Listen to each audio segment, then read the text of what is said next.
హిందూ యువతకు తమరిచ్చేటటువంటి సందేశం ఏమిటి అని అడగబోతూ ఒక చిన్న అంశాన్ని, సాధారణంగా నేటి రోజుల్లో ఉన్నటువంటి క్రికెట్ అనేటటువంటి ఆట, ఈ ఆటకు హిందూ యువకులు ముఖ్యంగా ఎక్కువగా సమయాన్ని వీళ్ళు వృధా చేసుకుంటున్నారా అంటే చూడడానికి కావచ్చు, లేకపోతే దాని గురించి తెలుసుకోవడానికి కావచ్చు.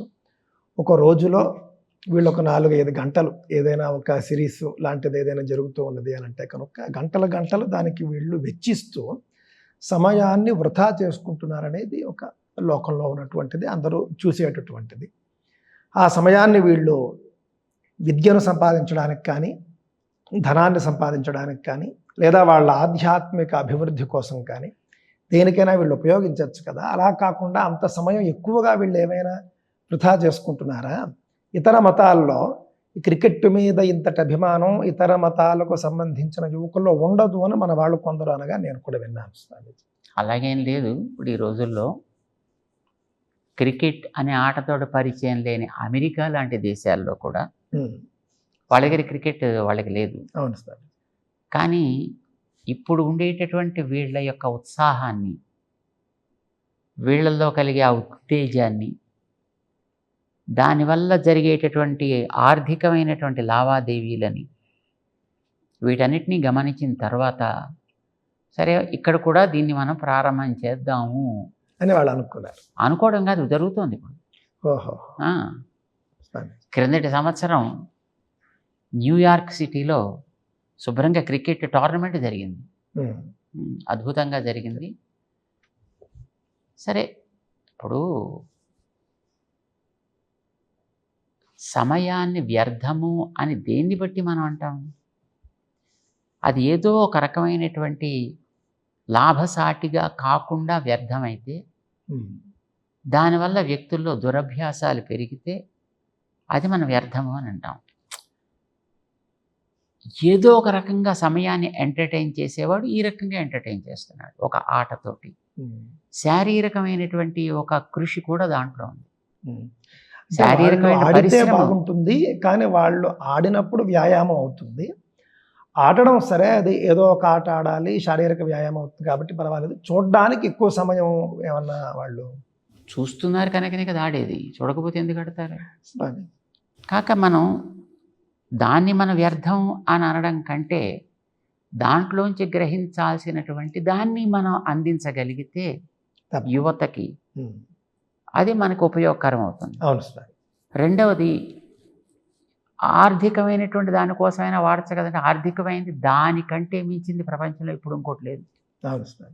సినిమా ఇండస్ట్రీ కంటే కూడా ఇంకా టాప్ స్థాయిలో ఉన్నటువంటిది క్రికెట్ బోర్డు. అది ఏ దేశానికి చెందిన క్రికెట్ బోర్డు అయినా వాళ్ళకు ఉండేటటువంటి ఆర్థిక వనరులు మరొకళ్ళకి లేనే. అయితే చూసే వాళ్ళకి ఆర్థికం ఎలా వస్తుంది అనేది చూసేవాళ్ళకి ఏం రాదు. వీళ్ళకి సమయం వేస్ట్ను, డబ్బులు ఖర్చు తప్ప.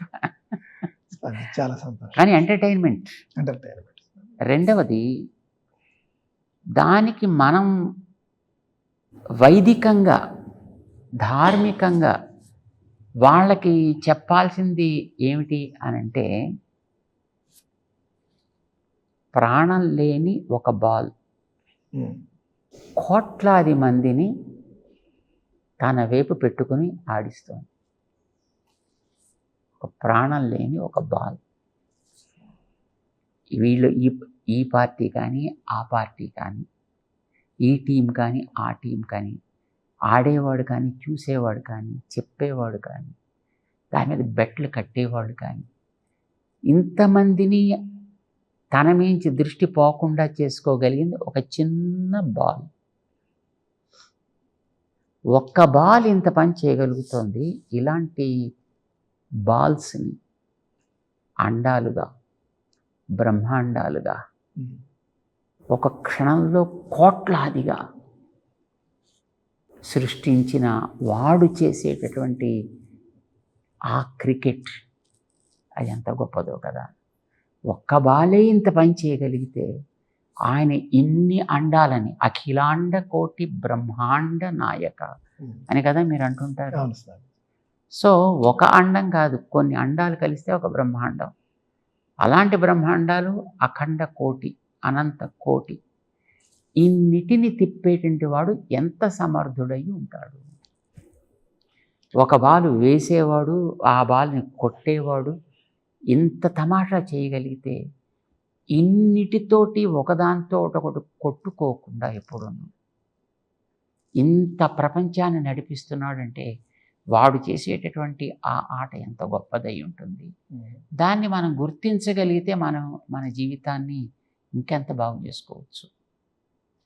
కాస్త ఒక చిన్న టచ్ దానికి మనం యాడ్ చేయగలిగితే ఐ థింక్ వాడు చేసేది మంచి కార్యమే. వాడిని కాదని ఇప్పుడు మీరేం ఆపలేరు. అవును సార్. ప్రవహించేటువంటి ప్రవాహాన్ని ఆపితే మనం దాంట్లో కొట్టుకుపోతాం. కనుక దానికి ఒక ప్రయాణించే ఒక కాలవని చూపించండి. ఇప్పుడు ప్రవహించే నీటిని మనం ఆపం, ఇంకొక మార్గాన్ని మనం చూపిస్తే ఆ పయనించేటువంటి మార్గంలో ఉండే ఎన్నో భూముల్ని అది సస్యశ్యామలం చేస్తుంది, మరెన్నో రకాలైనటువంటి లాభాన్ని కలిగిస్తుంది ఆ జనాలకి. అట్లాగే ఈ ట్రెండ్ కూడా ఇది ఒక పెద్ద ప్రవాహం. ఈ ప్రవాహాన్ని మనం తప్పు అని ఆపే ప్రయత్నం చేయడం కంటే దాన్ని మంచిగా ప్రయాణం చేయించేటట్లుగా మనం వాళ్ళకి దాంట్లోంచి గుర్తించాల్సినటువంటి ఒక తాత్వికతని కనుక మనం ఇవ్వగలిగితే ఐ థింక్ వాళ్ళలో కోట్ల మందిలో ఓ 10 మందికి దృష్టి మంచిగా మారగలిగినా మంచిదే కదా. అద్భుతమైనటువంటి తత్వాన్ని వాళ్ళు తెలుసుకుంటారు. చాలా సరి అయినటువంటి కోణంలో ఒక కొత్త కోణంలో చెప్పడం జరిగింది స్వామీజీ. తమరికి మైసూరు దత్తపీఠాధిపతులు పరమ పూజ్యులు శ్రీ గణపతి సచ్చిదానంద స్వామీజీ వారితో ఉన్నటువంటి అనుబంధం ఏమిటి? చాలా మొట్టమొదటి అనుబంధం ఎక్కడంటే ఈటీవీలో స్వామీజీ మేము భగవద్గీత చెప్పేవాళ్ళం, తర్వాత వారి సందేశం ఉంటూ ఉండేది. మేము వారిని ప్రత్యక్షంగా చూడలేదు, వారు మమ్మల్ని ప్రత్యక్షంగా చూడలేదు ముందు. కానీ ఈటీవీ ద్వారానే మాది అయిపోయిన తర్వాత వారు వస్తుంది అని మాకు చెప్పేవారు. ఎందుకంటే మాకు ఇప్పుడు మాట్లాడడమే తప్ప మళ్ళీ మాట్లాడింది ఎలా ఉంది అని చూసి అలవాట్లేదు మాకు ఎప్పుడు. కనుక ఈటీవీలో కూడా ఏం వస్తుంది అనేది మాకు తెలియదు. మేము మాట్లాడుతుండేవాళ్ళం, వాళ్ళు ఏదో రికార్డ్ చేసి వాళ్ళు వేస్తుండేవారు. కానీ తర్వాత మన వాళ్ళు చెప్తూ ఉండేవారు అది అవ్వగానే స్వామీజీది వస్తుంది అని.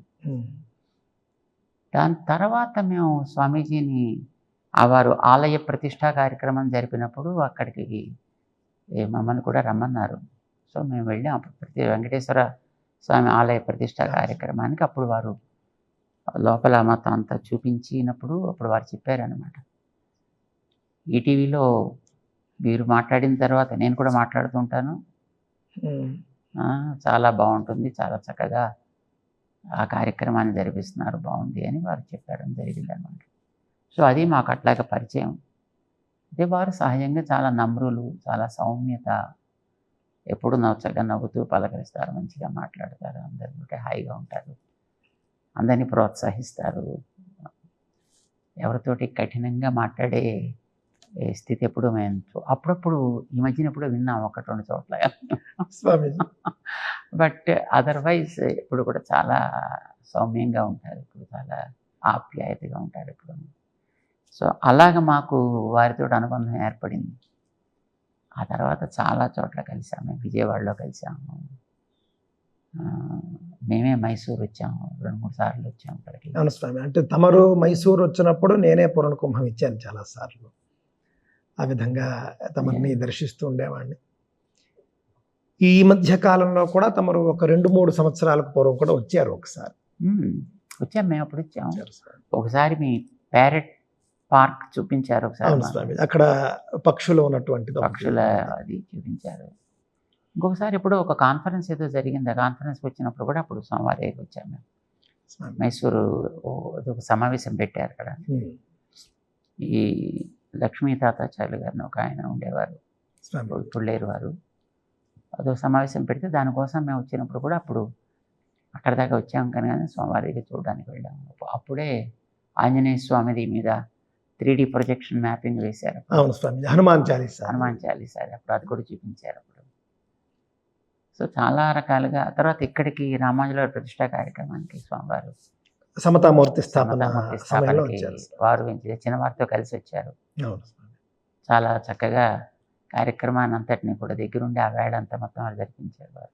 అందరికీ మంచి సందేశం ఇచ్చారు.